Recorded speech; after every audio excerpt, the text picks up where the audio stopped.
reunião de AVE nós a formalizar e nós a legalizar diferentes cambios que o último ano a anunciar, muito em particular em lei de loonbelasting e inkomstenbelasting.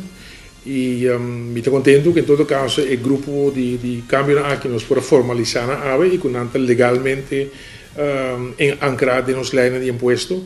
Muito em particular te conta e extra outra aftrek de 3.500 te conta para esnar com 60 anos para arriba. Também é importante me querer para esnar com por abin na remarque peta e tarifa especial reduzida de 5%. Para paquete de retiro, e se queda na vigor até o 31 de dezembro de ano aqui. Também está sendo que nós estabelecer agora que legalmente a tarifa de inkomstenbelasting de 2008, 2009, 2010 e 2011. O conceito de lei que nós formalizamos também nós cambia a parte de indexering caminho com o sistema antiquado.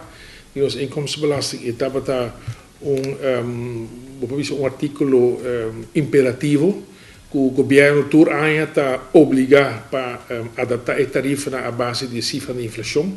Esse é opcional, para qual hora botar como governo e muito em particular como ministro de Finanças botar mais flexibilidade para poder adaptar a tarifa em si ou não na inflação ou deflação.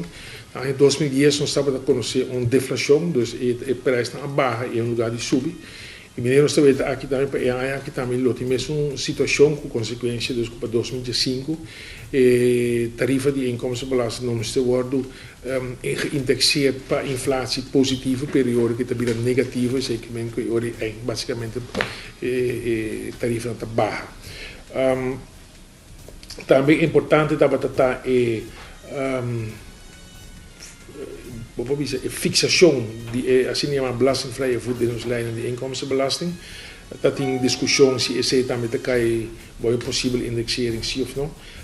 Esse não é o caso e mas também me quero marcar que entre outros o que agora combinado é protocolo anterior que havia cap para deste ano venidero também cap para a dedução de interesse de hypotheekleningen com uma soma de 50.000 que é deducível em tempo aangifte de inkomstenbelasting.